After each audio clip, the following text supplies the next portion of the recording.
Hello, everybody, and welcome to Spiritual Successor, a comedy video game design pod. Huh? It's not like I've been doing this intro for like 40 fucking times. Diggy, diggy, shigga, shigga, dump, drop the boogie.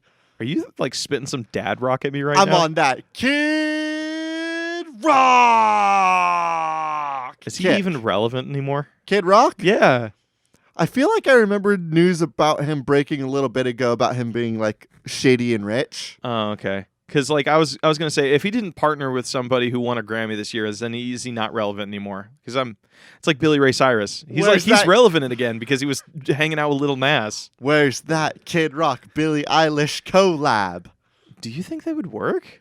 Billie Eilish is a little bit more like chill. I think it depends. Like chill voice. If Kid Rock did endorse Donald Trump, like I have a weird memory of him doing, and I don't know if that's true or not. But if Kid Rock did do that, probably not. If Kid Rock didn't do that, let me pitch you something better. I'm so sorry for the slander, Kid Rock, if you never have and never would endorse Donald Trump. A rap album featuring our president.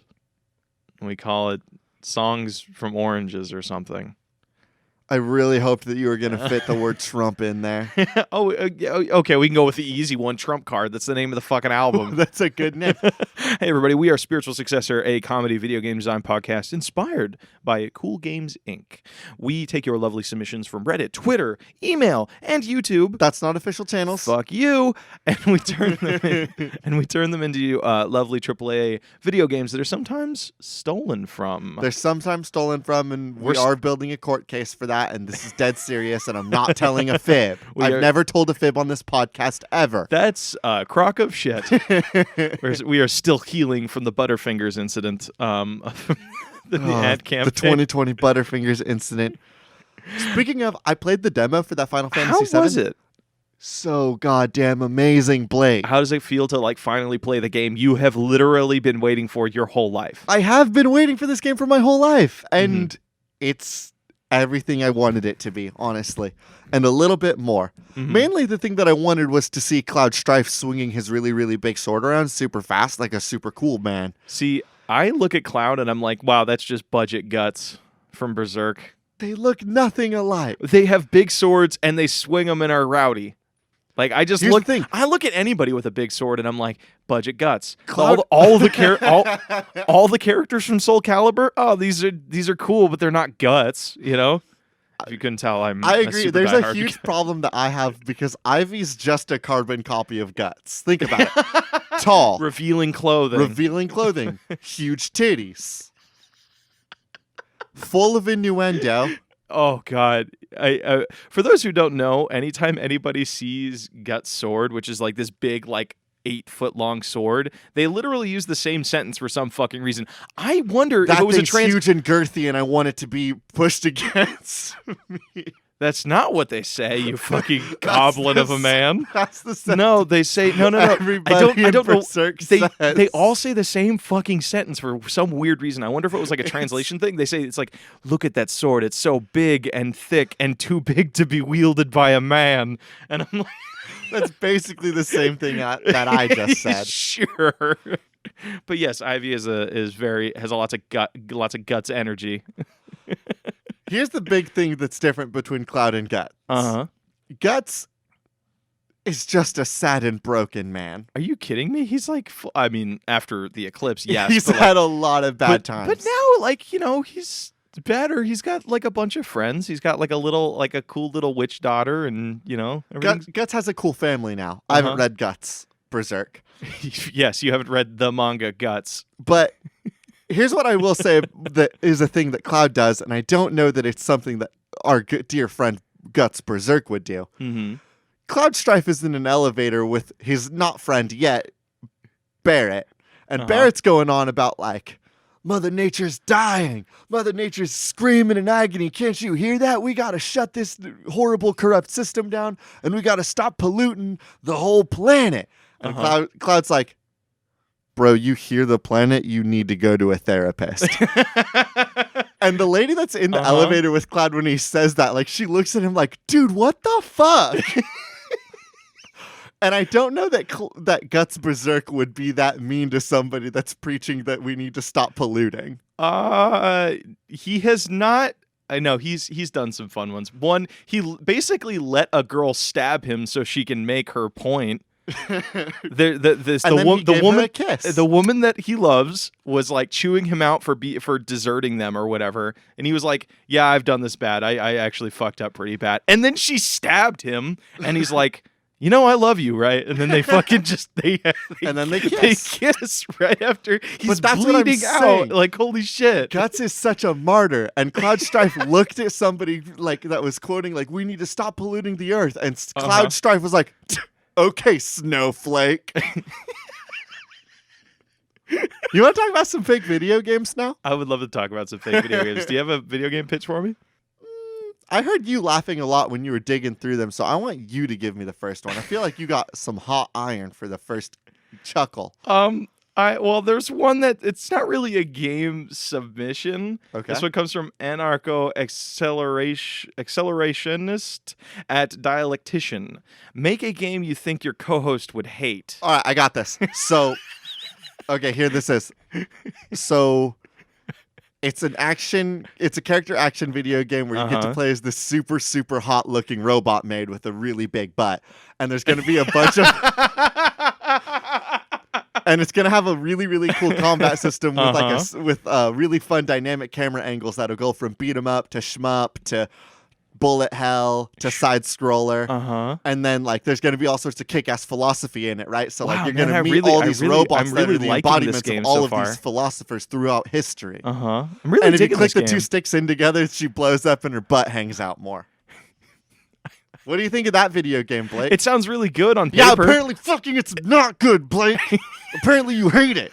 Why are you grabbing your mic like so? AJ grabbed his mic. I'm standing up now. I'm heated. Blake, you son of a bitch. You're grabbing your mic like you're some fucking WWE wrestler right now. It's like about to throw down an insane insult. No, AJ. Does it sound like a great game, Blake? Can you smell? Does it sound like a great game, Blake? Does this cool game sound good? I can't lift my mic here. I'm going to lift my mic now. And AJ, can you smell the shit coming out of your mouth? For those who don't know, AJ is making fun of me because I don't like Nier Automata. Everybody knows that I'm talking about Nier Automata because it's the best fucking video game ever. And all of them know that except you. Well, Make a video game your co-host hates. Too bad it plays like shit. Sorry. Fuck you. What's your fun game that I would hate?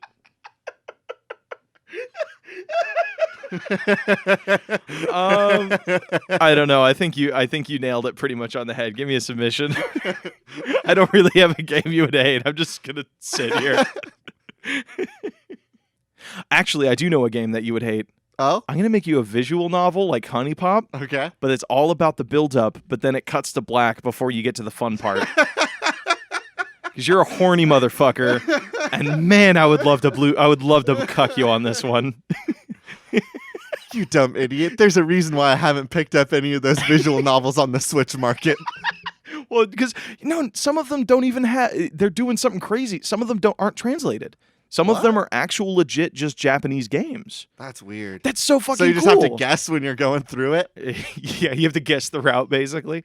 No, I think that's so cool because it kind of reminds me of like PS Vita and stuff like that, where you can access like games straight from the that's spigot. True, yeah. You know? From the spigot, from the old video game hose that market. They just keep pumping out those visual novels over there. I got a video game submission. Okay, tell me about it. This comes to us on Twitter from Melbent at Melsbent SSB. How to train your Dragula. Dragula? Yeah. What is Dragula? A song by Ozzy Osbourne, but I don't know what makes a Dragula different than a Dracula. See, I thought it was like a dragon that's also a vampire. Oh, shit. I'm going to look up Dragula really quick and see if there's something different. Is it at all similar to Bunicula? Do you... And you guys remember those? Those are children's books, right? So I looked up Dragula, and I got something that came up called the Bullet Brothers Dragula, and they're drag queens.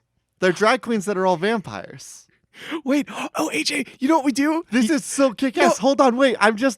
AJ, I have the best idea. I have the best idea. I have the best idea. I have the best idea. There's 3 seasons of the Bolette Brothers Dragula. I love the idea of drag queens. Drag queens are fucking awesome. You know what we do? It's on Netflix. You know what we do? Fuck this. We're not doing any more video games. No, fuck you. No. I have the best idea. I have the best fucking idea. Okay. So it's kind of a Telltale series game. But do you remember the kid, the kids movie, My Best Friend is a Vampire? Yes. Where like they have to suck the cow's blood and all the cows turn into like little vampires and shit. Oh my god, yeah. That's a pull, right? What if you do what if you do a Telltale series game like that, but instead of it's a kid discovering that they love being a drag vampire. Might I propose to you this? Uh-huh. It's a vampire realizing that they want to do drag.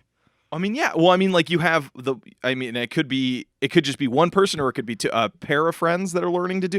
It's 2 friends learning to do their drag thing, and it's a strictly couch co-op game. So each person picks their own drag. That way, you know what they do? In between levels, each player gets to figure out what their drag outfit's going to be. So you and I can be sitting on a couch and be like, "Hey, look at this glam shit I'm doing with my claws right now," and then you could be like, "Man, look at this sweet like midriff dress I got going on," or something. Here's what I want to propose to you instead. Uh-huh. I love this co-op story-based video game. Uh-huh. But with the name How to Train Your Dragula, Uh-huh. I think that one person gets to be the Dragula, and they're a vampire that's going to be doing drag. Uh-huh. The other one is their manager.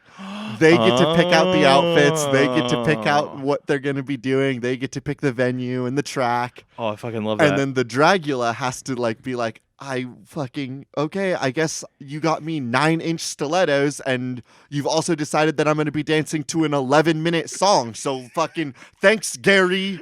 Can I? I want to throw a little. I want to fucking die. I want to see. I can hear them saying that, but then doing like the really big like hands up in the air, like just very like drama-y. I love that shit. Okay, I want to throw a little. You want me doing a strip dance to Through the Fire and Flames? They're a child. Stop it. Oh, that's right. It's a child drag. Scratch that. We can't have a child on stage because there's like child labor laws about. Hold on. Do we want to age this up? This is like a like full-grown adults. Yeah, doing it's like drag. mid-20s, kind of starting their drag adventure. Yes. Okay, cool. That gives us a little bit more. One person gets to be the manager, the other's the vampire in drag. You know what we could do too? What? They're actually because vampires live forever. It's like Interview with a Vampire. They're like 200-year-old vampires, but they look like they're in their mid-20s. I'm only 200 years old, and I'm grabbing a new handle on life. It's me, Dragula. Hold on, wait a minute, Blake. We're getting too close to something. This will be robbed from us. Wait, what? It hasn't yet. Oh, but no. what we do in the dark is a show, or what we do in the shadows is a TV show. I love that They're shit. Gonna steal this bit. Oh, they're gonna do a. They're gonna do a Dragula. They're gonna bit. do a Sonny and Philly bit where they're fucking just on drag. Yeah, probably. So okay, but I love this. I love the idea that like one player gets to make choices that the other one has to live with. Like that is so delectable to me. The idea that somebody can kind of grief their partner. It's like a teammate thing, right? Like the manager wants to make tough and challenging challenges for the Dragula. So one game plays like dress them up, while the other one plays as like a strategy thing, where based on like what they chose to dress themselves up as dictates what venues you think would get the biggest return on it. I think that it's more like the manager gets to choose the venue, the track, the difficulty, and like what the level is and the performance is. The Dragula has to actually perform that and do those quick time events and do those Is little it like missions. a rhythm game, basically? I think it has rhythm game elements. Maybe it has platforming elements. Maybe it has combat elements, depending on what like trick or show the manager has decided to book you for. Can I throw one crazy wrench in this? Yes. So, you know what kind of game has been on the rise lately? There's a lot. Hold on. There is. Okay, I'll just jump into it. Crime janitor games. So crime janitor games? Yes. So like there are these games that are coming out where it's a strategy game where you have to clean up a crime scene while the police are investigating it. or you are playing a killer Roomba that has to like kill burglars, but also clean up the blood that you made after killing them. Okay, how does that tie into our co-op Dragula Telltale A Way Out-esque experience? What happens when vampires get hungry? They go on a rampage, AJ. So does the managers have to spend some of their time cleaning up after the Dragula's crazy shenanigans? Yes. Okay. Yes. Okay. So then they have to make sure their drag queen or their Dragula queen doesn't get busted by the police for eating somebody. Yes, that's like the push and pull, right? The better the manager gets to decide how difficult the Dragula has on stage performing. Yes. The Dragula gets to decide how difficult it's going to be for their manager to clean up their mess.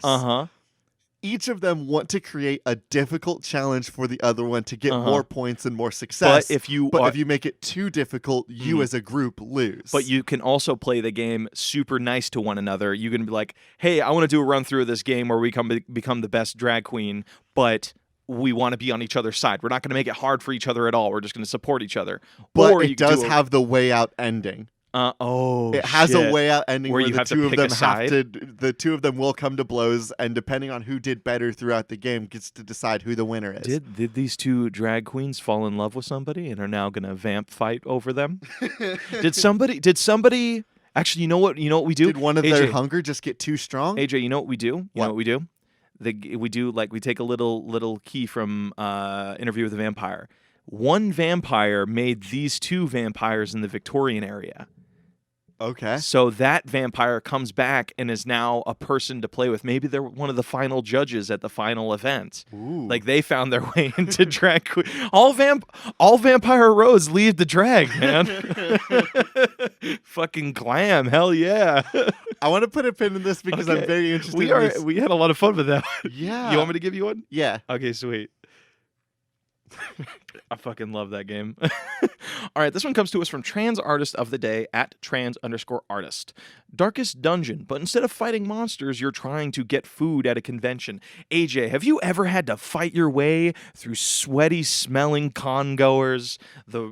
All the people holding 100 swords in their bags that are just inches away from poking you in the eye, or some weirdo that wants to get your picture because your cosplay is just so good, but you just want to fucking eat? You know how fucking hard that is? That's when I feel my most alive. Really? It's when all of my senses are going off. Just right? nothing but lizard brain instinct? Your lizard brain instinct. You're hungry enough that your mental processes have lowered, but your sense of smell is heightened. Your ears are just perked up because if anybody makes any sort of weird noise, you need to get away. Your eyesight is going buck wild because you're trying to recognize so any many cool colors, cosplays. So many colors, so many things to look at. So many things, so much shiny stuff, and also threats and dangers, because if you see somebody with an Ahegao t-shirt, you have to attack them. This state. Really, that's where you draw the line, huh? The state, Mr. Horny AJ. Yeah, that's where I draw the line. The state that you've described is, again, that's when I'm my most alive. All of my senses are firing at max potential. Okay. I'm in fight or flight. I am ready. Have you ever played Darkest Dungeon? Because I feel like I need to explain how that game works a little bit. Absolutely not. Okay, so you have a team of 4 players. So, I mean, not 4 players, but 4 characters. Each character has their own ability, stats, health, weapons, other things. Okay, and the whole point is you're going into a randomly generated dungeon and trying to get to the bottom of it. And in this, it's like... Is it a rogue game? Sort of. It's a turn-based combat game. Oh, I know this game, actually. Yeah, it's really, really fun. There's a sequel on the way, I think. Ooh, I know. I know somebody put out a mod where you can play Guts and his team from Berserk in it. Circling back a little bit. Nice. They actually even gave him like quotes, and they gave you can actually use his cannon arm and shit. Hell yeah. It's so fucking cool. I forgot that he has a Buster cannon. He has a Buster cannon. How fucking cool is that? God. Berserk is cool, man. You should read the rest of it. Guts is a cool guy. So, okay, let's come up with our team of 4, and they're trying to get to the other... We kind of know what the end of this dungeon is. It's trying to get to the food court and get food. So the 4 kinds of cosplayers. There's your photographer friend. Okay. There's your normie friend. Uh-huh. There's your cosplayed friend. The one that like is really into it and knows how to build everything. Yeah, really into it, knows how to build everything, probably has a kick-ass sword. Uh-huh. What's the 4th one? Is the 4th one just like con drunk? I like that because each of these introduce their own level of complications. Like the photographer always wants to take photos. Cosplayer is always having photos taken of them. Because the normie doesn't want to go anywhere because they're scared of like running into something. Because if I remember correctly, Darkest Dungeon had like a sanity system, right? And yes. Like every time you got a character, those characters might have different fears. And then like when you go into the dungeon, they could become too frightful and become scarred, right? Like yes. you could have a character, or they have disadvantage on certain attacks. And you like could have a character that like is afraid of rats, and so like anytime they go into a room with a rat, they get a point of sanity added or insanity added to them, something like that. What is? Because I don't want to use insanity. What do we use for anime? Our local convention is Anime Expo. So this takes place at Los Angeles. Anaheim's Anime Expo. What do we call it? Anime Expo is such a fucking wild con, by the way. I love it, dude. So insanity. What do you? Exhaustion? Exhaustion? That's pretty like, good. Cons are exhausting work. Are you telling me one of the healing potions in this game is deodorant? Deodorant or energy drink? Because I go through so many energy drinks at conventions. Baby carrots, trail mix, Tylenol. And trail Turns mix. out this is also a podcast on helping you prep for cons. Have all of these items and you'll have a great time. Also, second pair of shoes. Second pair of shoes. The normie friend has 2 backpacks, by the way. Oh, yeah. Normie friend is like the snack They're carrier. the support character. Yes. They're like the medic person. Okay, I love that shit. The cosplayer... that's all your damage. Yeah, that's all your damage. They came in they're in their Guts cosplay or their Cloud Strife cosplay. Okay, sweet. Name another character with a big sword. Name me another Guts archetype. Another Guts archetype? What's the one where they have Transistor? That one woman, the redheaded one? That's nothing. Doesn't she have like a fucking giant sword though? Yeah, she has a big fuck-off You asked sword. me for an archetype, and that's an archetype. The archetype is just anybody with a big fuck-off sword, yeah, right? big fuck-off sword, Okay, dude. cool. Yeah, you asked the question, and I have the answer. Also, what's his name? Fucking Monster Hunter. Dante from DMC. And okay. And of course, Ivy. Yes. Well, she doesn't have a big sword. So what abilities does the cosplayer have? I guess, like, again, most damage. Yeah, they're most like health. They're the front runner of the group. And you know what you can do? Each of these slots can be filled by a different person. So, like, you can have different kinds of normies. You can have the normie who's really, really good at just kind of deflecting things. Yeah, these 4 are classes. There's actual, like, characters that will be procedurally generated. Yeah, you can choose which cosplayer you want on your team. Like, you can have the Guts cosplayer. You can have the Dante cosplayer. You can have the Transistor cosplayer. Okay, yes, I like this. Or what's her name? Mila Jovovich from the new Monster Hunter movie. Just a hunter? It's just a hunter. I don't know if she has a name. It's probably going to be Mila Jovovich.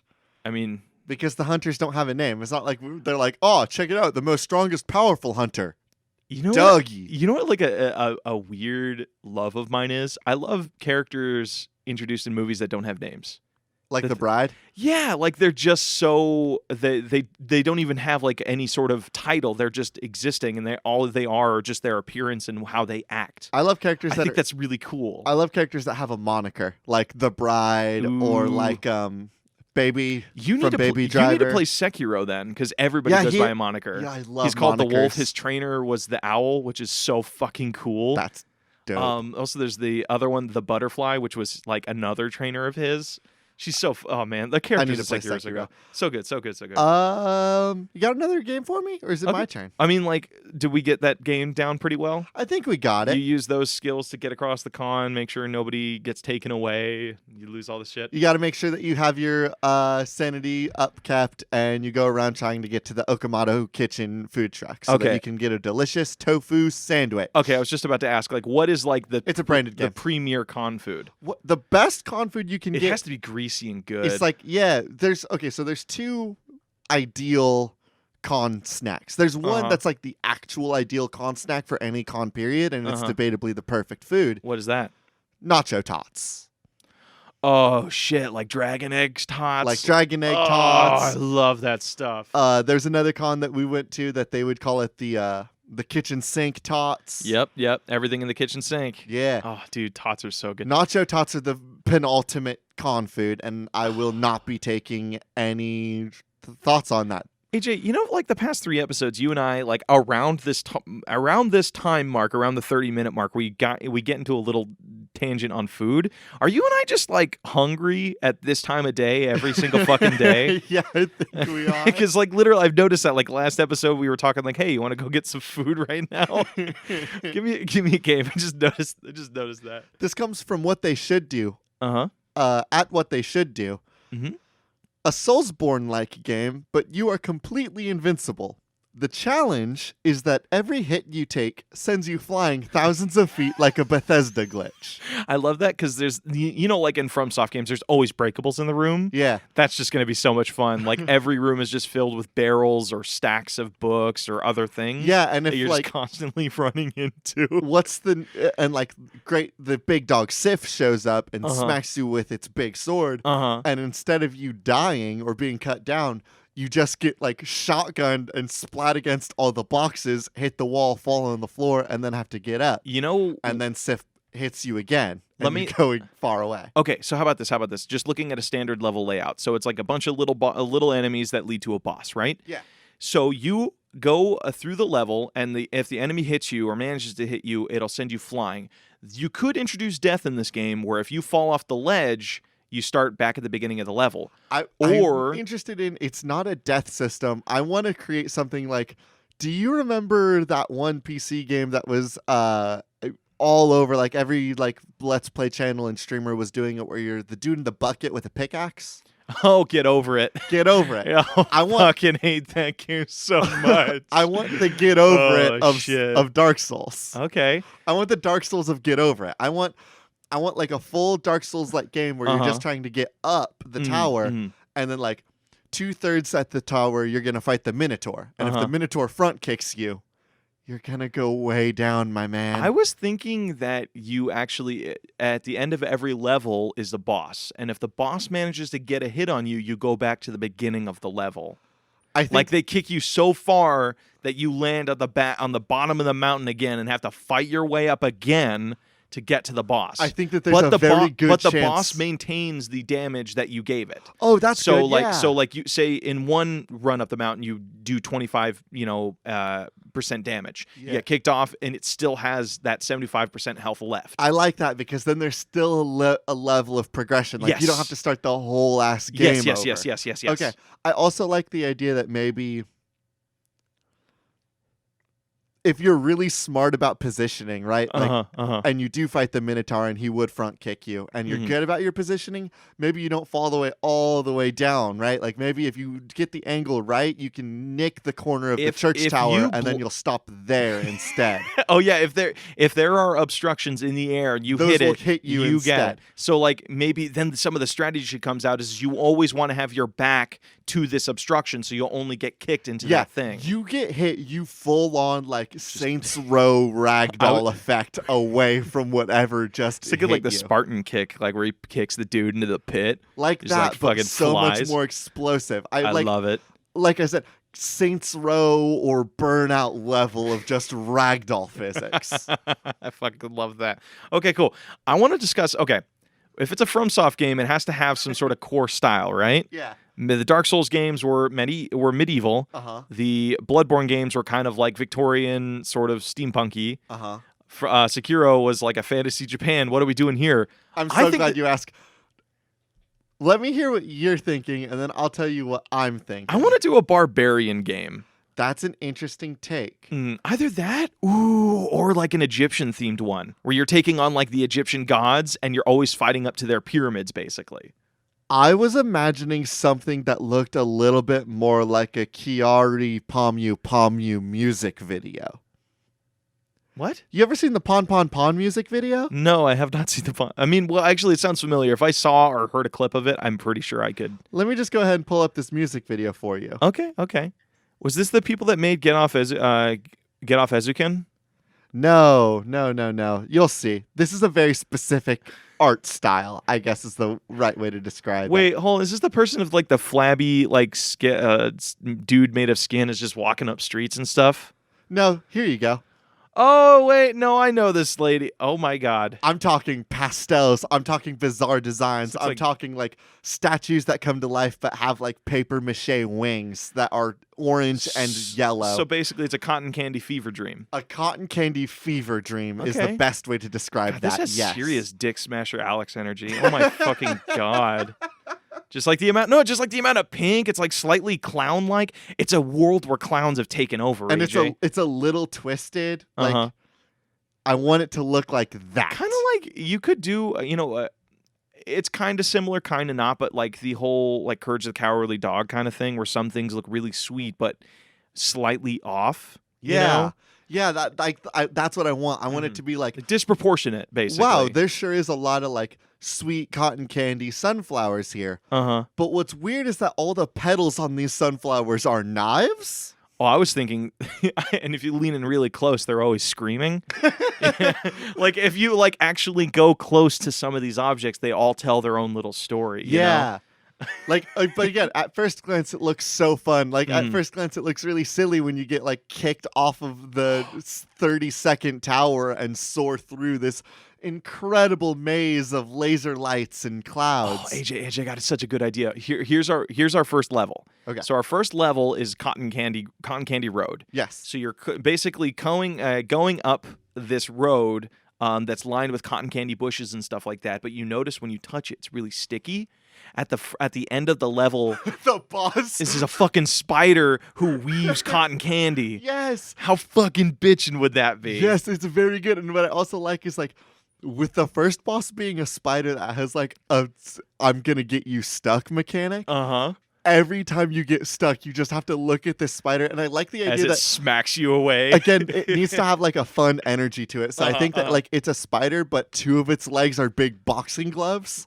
And so you get stuck and the spider starts skittering over to you and you're just like, oh man, I'm going to get hit with the big glove now, aren't I? And he just uppercuts you and you go. You're just like a Monster Hunter where you just kind of like are stuck on something. It's like, oh no, and then just kaplang.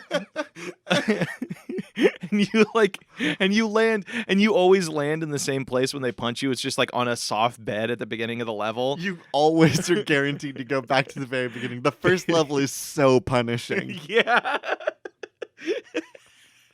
And then, you know what you could do? Maybe you can collect little wads of candy of the cotton candy at the beginning of the level. So when they punch you, they actually you can build up stickiness on their gloves. So eventually they get stuck to whatever they touch. Ooh, so they may punch you. Stat. They may punch you, but now you're stuck to their glove, and you can swing on them a couple of times. Yeah, and do some damage. Let's talk about one thing really quick. Actually, you know what? I want to put a pin in this. This one's really fun. We're gonna put a pin in this. Let's do some lightning round stuff. You got a video game for me? You bet I do, man. All right, this one comes to us from Scrimmy. From what? Sorry, this name's really good. Scrimmy Dingus certified. Scrimmy Bingus certified dingus at Coyote OK looking. A new Mario and Luigi RPG title where the Mario Bros are tasked with babysitting all seven koopalings and Bowser Jr. while Bowser takes a personal day on his honeymoon with Peach. Yes, of course. So Mario is reluctantly looking after these kids. You know what I love about this? Octopath Traveler, baby. What? Octopath Traveler? The cool RPG game that I know the game, Switch. but I don't know what the fuck you're talking about and how that correlates to this. Octopath Traveler has one critical flaw that drives me up the fucking wall. You can't have all 8 characters at the same time. But Mario and Luigi do need to keep tabs on all 8 of these babies. So you get all 8 party members all the time.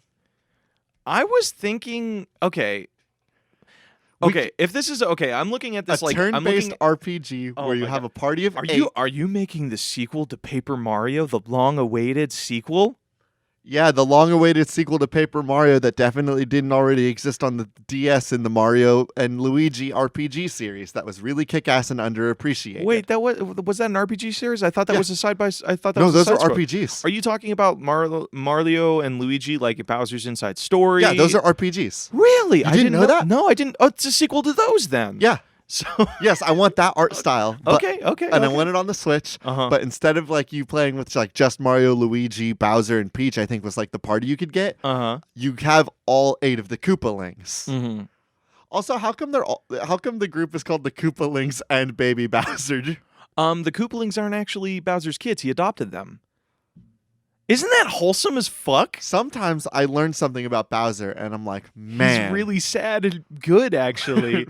Like, Mario's just some tubby Italian dude that's running around attacking animals, and Bowser's like, I'm just trying to look cool in front of all 9 of my kids. He is serious dad energy. No, like his whole backstory, I think, is I know he had a wife or somebody that he had Bowser Jr. with. Okay, that wife is gone, which is why he always wants to have Princess Peach so he can give a mom to his kid and his 9 other adoptive children. Man, fuck Mario. Well, I mean, like, Princess Peach shouldn't be forced to be anything under, like, that's still fucked up, so that's okay. And Bowser does still drive a giant spaceship that is a giant pirate ship. And he does his face on it. Swoop in and attack planets. Yeah, he's not a great guy. Bowser's so cool, though. Bowser is fucking cool, man. So, could this be a thing? Okay, here's the RPG thing. I definitely want to keep the vibe that Bowser is a bad guy. Bowser's always the bad guy. It's just kind of how it is. So one day... Unless we create a new bad guy. Really? Hear me out. It's like it's the king of the boos. The Boo King. That wants kids? Yeah. He's trying to steal wants the kids? to kill kids. So so Bowser... Or maybe the Boo King has kidnapped Bowser and Princess Peach. Okay. And now the Koopalings are on their way to go save them, and Mario and Luigi need to make sure that these kids don't hurt themselves. Oh my god, that's so okay. Here's the thing. So King Boo stole Bowser and all the Koopalings. Each level has one of the Koopalings on it, and when you collect one of the Koopalings, they give you a new ability to put towards new levels. I think they give you a new character. Like, it's not just like, oh, you get new abilities. Like, I don't want to play as Mario and Luigi. Mario and Luigi have had their RPGs. We've played as them So this is going to be kind of like a Yoshi's World sort of thing, where you're playing as you're somebody that's near Mario, but not like Mario. No, you are Mario. Mario and Luigi are the commanders. You are commanding the little babies to attack. Do you think they are coordinated enough to run an army of children? Yes, because the left stick is all the Mario commands and the right Joy-Con is all the Luigi commands. Okay. Because it's for the Switch. Real quick, are you a Mario or a Luigi? I'm a Luigi. Luigi's got the better games. You're a Luigi? Wait, are you talking like... I'm sorry, I thought you meant like a Luigi or a Mario stan.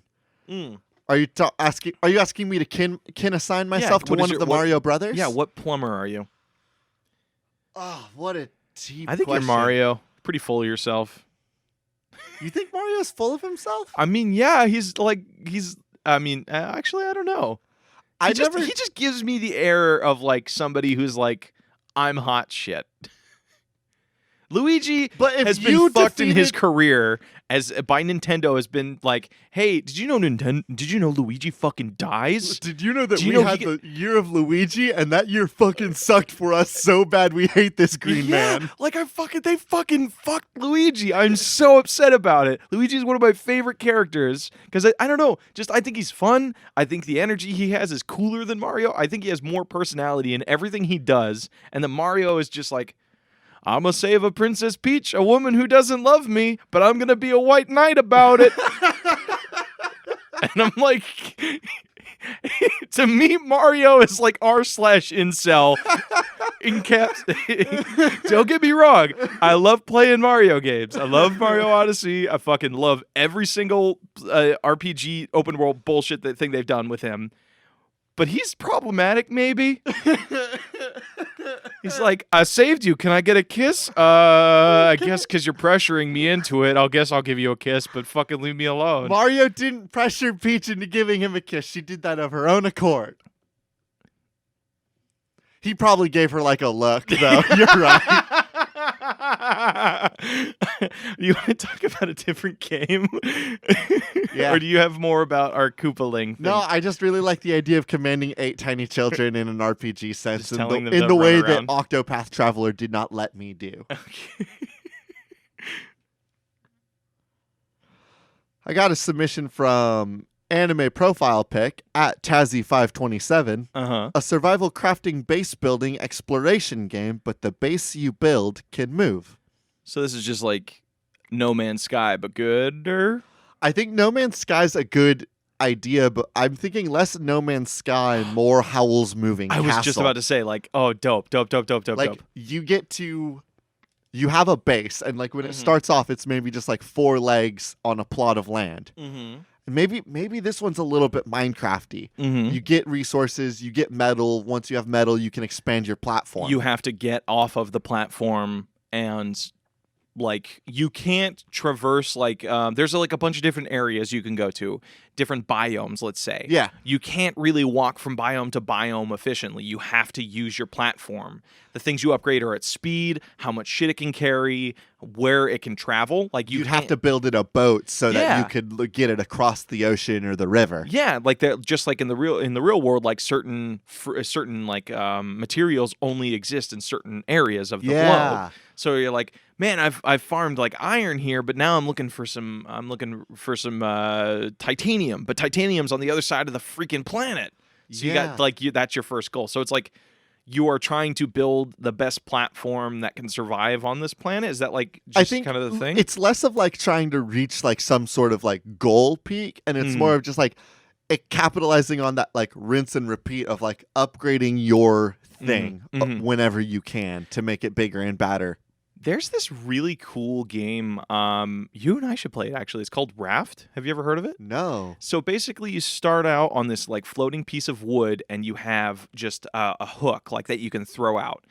Surrounding you is you can throw it out and collect like plastic bottles, pieces of wood, sometimes tools, sometimes material. And the thing is, you're trying to build out your raft into this big surviving thing where you can like catch fish from. You can store all of your minerals. You can store all these things, and then eventually you build up the ability to go diving and fight off sharks, so you can collect like actual metal from the seafloor. That sounds so satisfying. It's really fun. That game capitalizes on the loop that I was mentioning. I want that loop, but with the themes and visuals of something like Howl's Moving Castle. I want to build a steam engine that can make my Walker house move faster. And it's the thing. Oh, you can play like we could just steal from Minecraft like during night, like that's when monsters come out. Yes. So you need to build fortifications on your platform so they can't get onto it in the night. Yeah, and like the better fortifications you have, the better resources you can get from those monsters. Are we also going to say that you can't survive the night unless you are on the platform?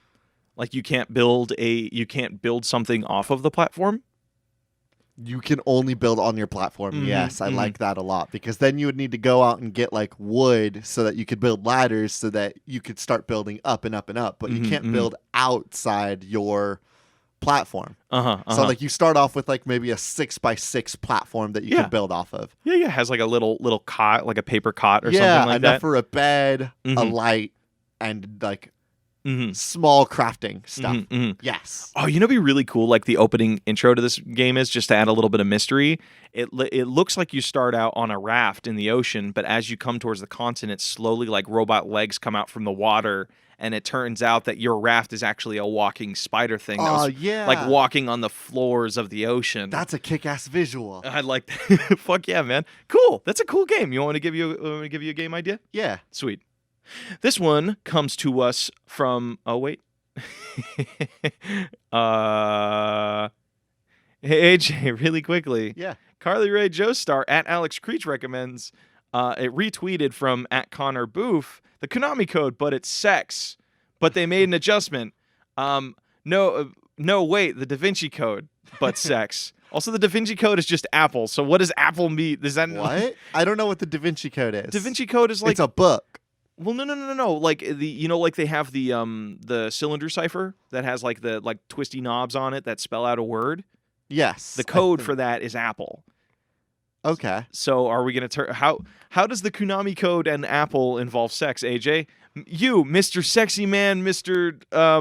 Horny on Main. All right. So how can I relate... him at Best AJ Ever to see? How do I connect just like thought awareness? How do I connect the word Apple to sex? That would, of course, go back to Shorty had those apple bottom jeans, boots with the fur. The whole club was looking at her. Now, obviously, this means that there's some sort of like sexual interest in whomever has those apple bottom jeans. Oh, tangent really quick. This is the boom, pow. This is the second time you've quoted a mid-2000s rap song in this one episode. That's where I learned music from. I don't. How do I connect up, up, down, down, left, right, left, right? Is that how you eat an apple? Select start. Is that how you eat an apple? Sex. Wink, wink. Is that how you eat an apple? I'm gonna keep saying it until you laugh at it. There's not really. I suppose you could do that to eat ass. What is? No. This wasn't really a game idea. It's just I thought it was a funny You thing. wanted to talk about this, huh? You just wanted to see this and unpack that on air. Yeah. Thank you, Joe Star. I appreciate you. All right, my turn. You lost your turn. Oh, well, it was worth it. ACAC, also known as Animal Crossing, Assassin's Creed. Are we just murdering Tom Nook? We are murdering Tom Nook is a fucking Templar. I've known that for years. The debt you owe him is what he's using to fund his Templar movement in your happy little town. Might I propose to you also Assassin's Creed, Animal Crossing? Oh, really quick. This comes from Alley Cat on Twitter at Millennium Hoo Ha. God, I can't believe That's a good handle.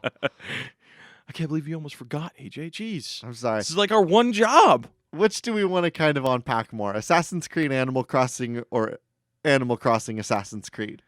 Wait, hold on. Aren't they the same? No, because Animal Crossing, Assassin's Creed would be an Animal Crossing game that deals with the themes and ideas of the Assassin's Creed. Assassin's Creed, Animal Crossing would be an Assassin's Creed game where you play as a descendant of an assassin, and decide these are the same thing, and AJ. deal with the themes of Animal Crossing.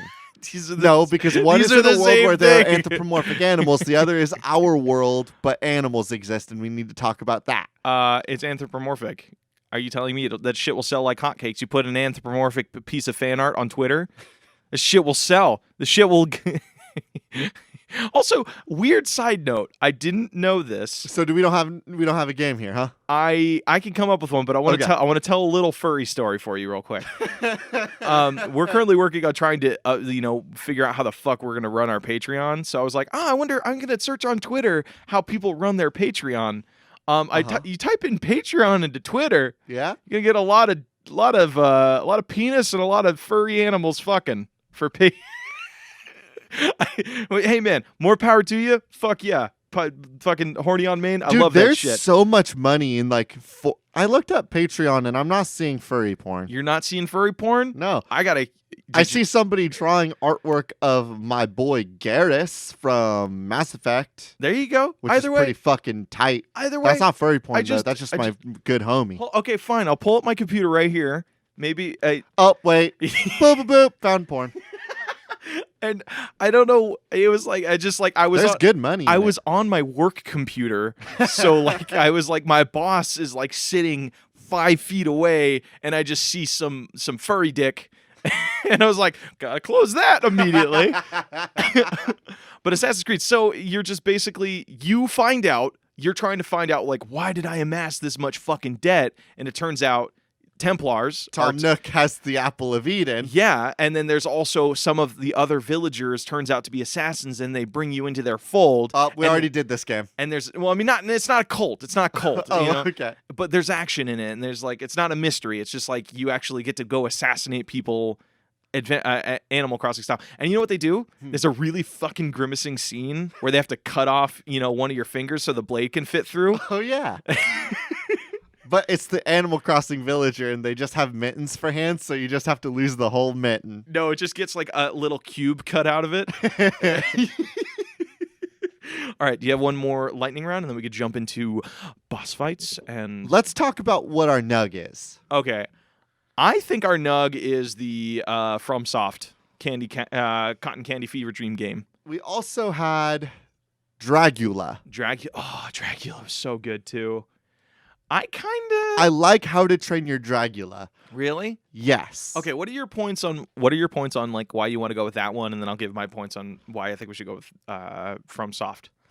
I want to go with How to Train Your Dragula a little bit because like I fucking adore these like mandatory co-op games. I think that they're very interesting, and I love like competitive co-op also. Like I love games like that, and I'm very interested in the idea of like a Telltale game that is a little bit more competitive all the way through. Like, oh, this is the Way Out. But I'm also very interested in creating this horrible event where you get to harass your player by being like, "Hey, guess what, Blake? I killed 9 people tonight. Good luck, biatch." Games that force real tension between you and your collaborator are super fun. And I think that this one's such a weird one because like the amount of work you're setting for the other one is like a level, like it's exactly that. It is you are setting the amount of work you expect your other player to get, because if they don't, that's bad for both of you. Yes. That's cool as fuck. Okay. I think we should go with the FromSoft game for one primary reason. Okay. One, it's irritating. I think it's irritating, but like all Dark Souls-esque games, you are so hungry to see what the next boss is going to be, what the next design is going to be like, that it just powers you and keeps motivating you to be like, if we can do more bosses, like let's say I don't know how many bosses are in Dark Souls, like say 20. Imagine your 20 favorite or least favorite boss in Dark Souls. Any of the fucking dragons, because they're not built to be beatable. They're built to just fucking stand there, swing at their foot 150 times and do nothing, and then they just kill you one shot. There's no AJ. Ask me real quick. What are the tactics for this? Actually, the gaping dragon... There are none. There are no fucking tactics for this. The dragon with the big gaping mouth that was just a big mouth all the way down, that one had a little bit of tactics to it because that dragon couldn't, like, fly away from you. Yeah, that's true. That's true. So that one was a beatable boss. Also, let's use the other one, the one that made you quit Bloodborne. The one that's like, if you play the family music box 3 times, it'll help you. Oh, no, that dragon, that's not a dragon, first of all. That boss that's fucking just a boss. Rules hardcore, actually. But I thought you couldn't beat it. No, the boss that I couldn't beat was the lady that you walk in, and she's like in the church, and she's like, hello, and then she hulks out into like a giant wolf thing. And then the only way you can beat her is if you stand like in the back left of her. Uh-huh. Because she doesn't have a hitbox there. And every time I looked up anything on like any tricks to beat her, and I was like, what's the system for this boss? Literally all the like guides and stuff said, oh, it's a boss in Bloodborne? So the trick is that you need to not think about how they designed the video game whatsoever and cheese it, just like every other fucking boss we did in this. AJ Hart coming in again to say, Bloodborne's not a well-made game. And I want to capture that raw hate, that raw energy. Like, you can put everything you fucking hate into this candy cane tormenting game. Okay. You know what I mean? So all the bosses have fucking bullshit hitboxes, right? Yeah. Like, you can hide behind somebody, and like if they punch forward, they have like air pressure behind their shoulder that would also push you forward. Oh fuck! Granted, love that. There you might get a little bit like of a luck because you might ragdoll and then hit their shoulder and change your trajectory into the wall or something. You know what we could do? What? We could just make this a 1-level, 1-boss game too. No, I want the climb. Like, it needs to have like a level of like going up and zigzagging and stuff, because like I want you to get to that point where you're fighting. Definitely not Sith. And definitely not Sif hits you, and you start falling, and you go past Quilag's domain, you go past the butterfly fight, you go past, like, you're just going down hold on. and down and down. Are you saying that you go to the beginning of the game? I was thinking beginning of the level. I'm saying that there's the possibility of you going back to the beginning of the game. Like I mentioned, getting over it, because getting over it, you could get to the tippy top of the game, and if you mess up in the wrong spot, you could just fall down like 8 stories. There's nothing you can do about it. And then you have to go through the game again a little bit. God. I want that level of frustration on this game. I want, like, if you get hit and you start soaring, you think to yourself, oh God, how far back is this going to put me? Luckily, then you just run into an enemy that, like, that causes you to like jag into a different direction or something like that. I want that moment where people are streaming and like their character goes flying and they just start screaming. No. And like they're just like drawing expletives. And they're just so upset watching their character soar through the air past everything they've achieved. Okay, 5 minutes. Let's decide our nugget. And then we also got to This is the nugget. You were right. Okay. Let's talk about bosses. Let's introduce some of our bosses. This one comes to us from Connor Rain on our Discord. It is cats with peppers for ears. Yes, that's an image. We'll go ahead and tweet that out. Basically, yeah, it's just like these are these alien cats with human hands and long necks, and their ears are made of like red hot chili pepper, and they have a spaceship. AJ, yes, they that boss fight is a little spaceship that you have to beat up. And it's a spaceship made of it's a banana. It's a banana spaceship. Ooh, yes. And then it has stages. It unpeels it, like after you beat it up, it unpeels itself, and a bunch of like horde of these little cats fall out. And you have to like massacre like 100 of these little pepper cats to beat the shit out of them. I love this because like that's a fun boss fight because it's one of those bosses that doesn't have like a health bar. It has like a number to it, right? Yes. Like you spill that out and there's 100 of those little dudes. You have to kill 100 of those little dudes.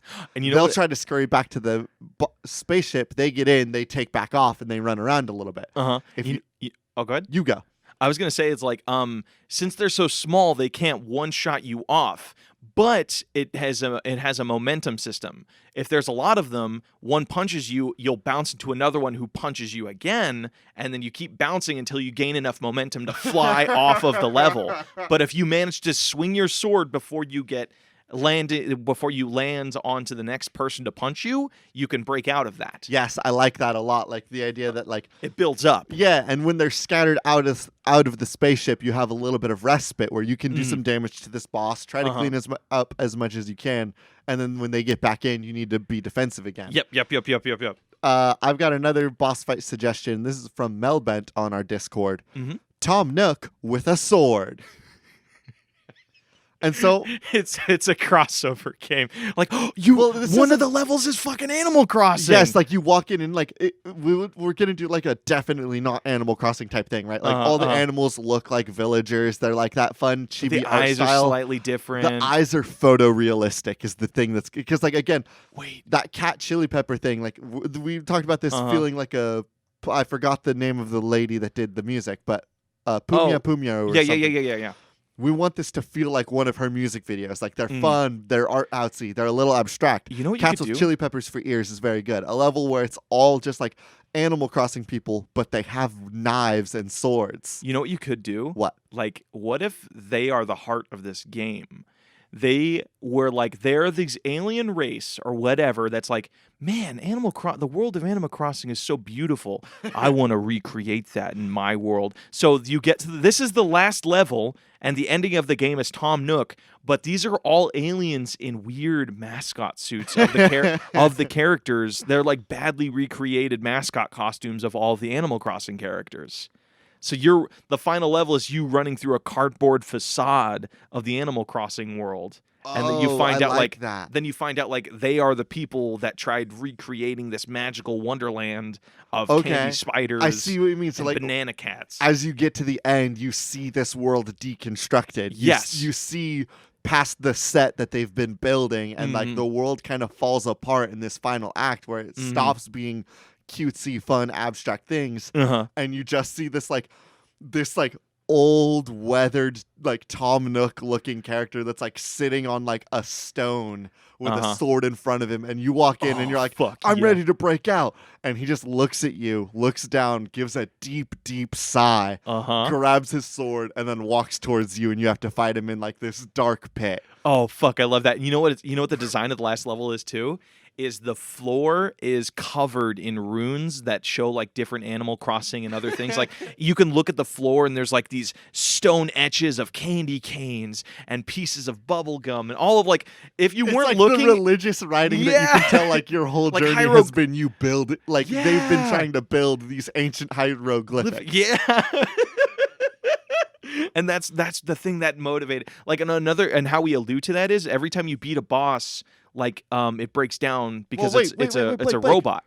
It's a Soulsborne thing. Uh-huh. We don't have to think shit about how we tell the people about the lore. They're just supposed to get it from watching 18 hours worth of YouTube videos. You're so right. You're so right. And if any of our audience thinks, I sure would like to learn about the world, fuck off.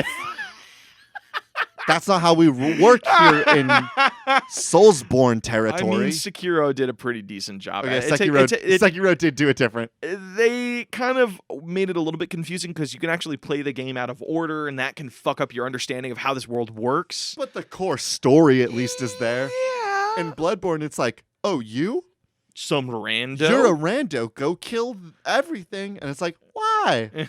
Because they're uggo. Look how uggo they are. I mean, that's pretty Lovecraftian methodology there. It's like, oh, it's different than me. I'm gonna go kill it. The thing that's bizarre about Bloodborne to me, given my lots of hours and no progress, is that there are people that you can talk to. Yes. They're all inside. Mm-hmm. If anybody is outside, you have to kill them. And if you think about it that way, it's really haunting in a different direction. Holy shit. Wait. What are we naming this game? So, I think... Let's think about some Soulsborne names, right? Dark Souls, Bloodborne. So it's 2 words. Sekiro. Yeah. Oh, Sekiro, Shadows Die Sekiro's twice. different because, Shadows Die twice. We need like a really fucking fuck off edgy name. It's like, like something that 14 and 13-year-old Blake and AJ would love. Ink and Candy. I don't like candy, but I do like a little bit of this leaning into RAR XD humor. Oh no. You know what I mean? RAR Shadows Die Twice. RAR can we take a lyric from maybe we take a lyric from the music? Might I suggest this? Wait, what? Actually, I want to follow you. Where are you going? I was going to say we either take we take a lyric from one of her songs, which would be kind of cool. Well, they're Japanese, so it's going to be a little tough. Fucking translate it, man. Google Translate. Or we take a little bit of Tom Nook and we take a little bit of RAR XD. We call it RAR, RAWR _, all debts are paid. You want to do something simpler, just like I want to do something similar. Dark Souls. I want I want something that's just tagline. You know what we could do? We could break it up like this. If you want to take an edgy word, and I'll take a soft word, and then we'll see where those go. You know what I mean? Okay, give me a couple seconds, then I could do that. So I'm gonna do edgy. You're gonna do candy-ish. Candy-ish, sweet, something pastel-y. Yeah. Okay, I got one. You ready? Yeah. All right. 3, 2, 1. Bright.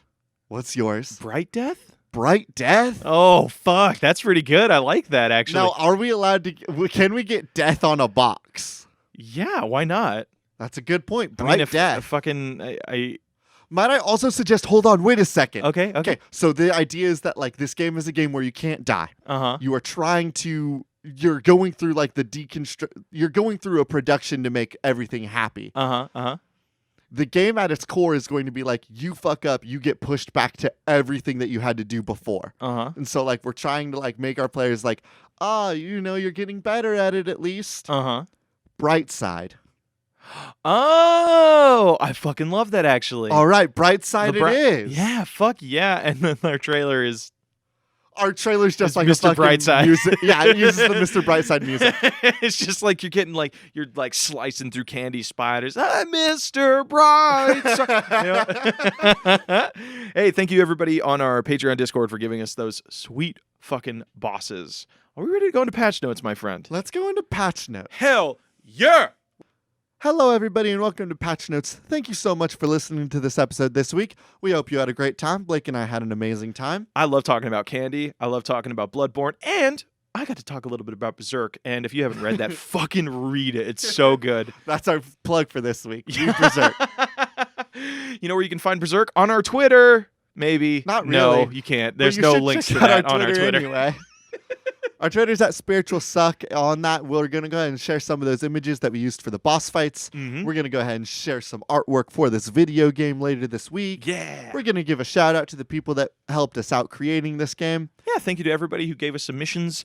We will see you next week. AJ, actually, tell us about the lovely music they're about to hear. The music that we use is A Cheap Shop by Anna Monoguchi, an excellent song from an excellent band for an excellent game. And, oh, good. Also, check out Prom Night by Anna Monoguchi. That song fucking rocks. Prom Night is such a So good song. That whole album, what was the Endless Fantasy. Yeah. Endless Fantasy. That would have been a good name for this game, too. Like something It would have. like Endless Fantasy. Yeah, we went with BrightSide, though. Hey, BrightSide's great. As always, I have been your host, AJ Hart. And I have been your other host, Blake Rea. This has been Spiritual Successor, and these are cool games That should not be made.